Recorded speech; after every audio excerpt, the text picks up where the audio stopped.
experience. Grabe. Ayun oh.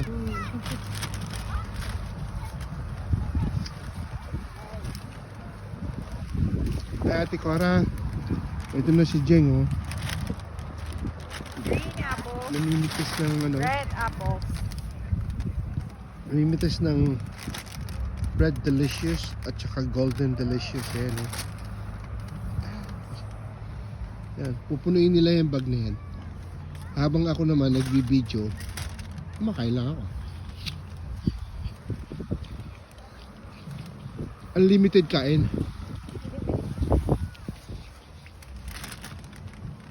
Ang gawin mo, kalahating red, kalahating ano, kalahating delicious.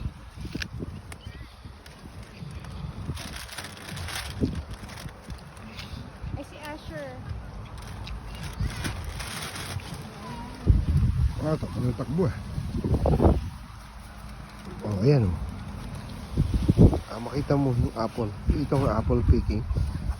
Ngayon ay October 9, 2023. And it's Thanksgiving Monday dito sa Canada. So ngayon, nag-apple picking kami. Yan.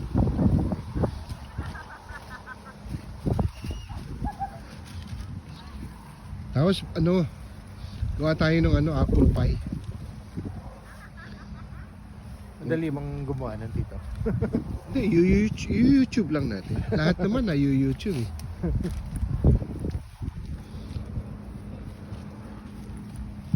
Taon-taon, ano, kahit mag-picture taking lang kami dito. Oh. Okay. Alam mo ang ginagawa nila dyan? I-harvest nila yan. Tapos gagawin nilang apple cider. Kaya walang tapon. Ang nila apple cider yan. Yung nalalaglag.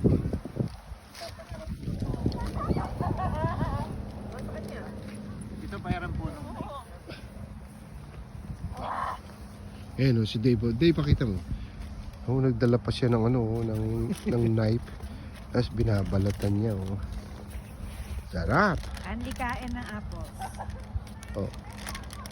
to friend ng ano ko eh. Yeah. Good for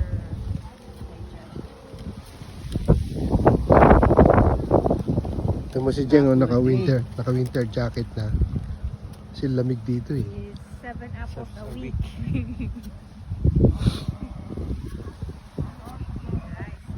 Uy, pag napuno natin yan, kakain ko everyday ha.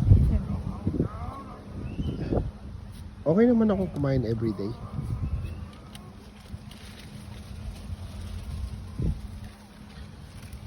Okay, fiesta. Hindi bihasa itong magano. Magbalat.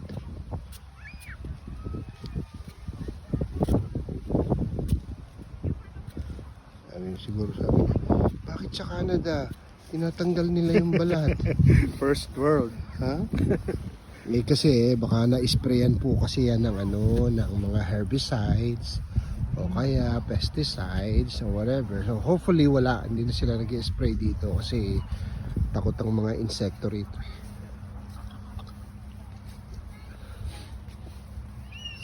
Kunan ko tong ibang kasama natin. Dave, malaka tayo.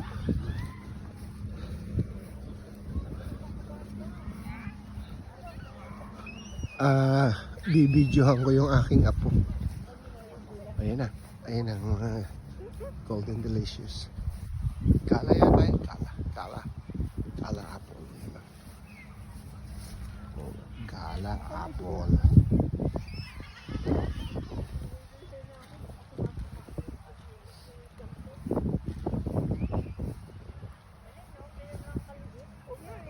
Eh, meron kaming ganito, pinatay niya na.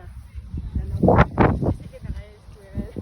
Hindi, kasi pagka nagbunga ng ganyang karami, by the time nakakanin ko na, naubos na ng squirrel.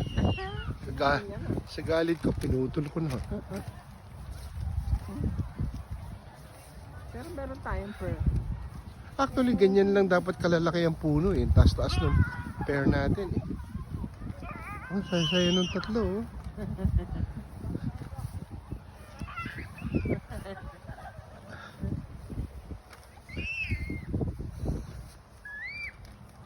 Lah. Okay. Kaya muna tayo. Kakain muna kami.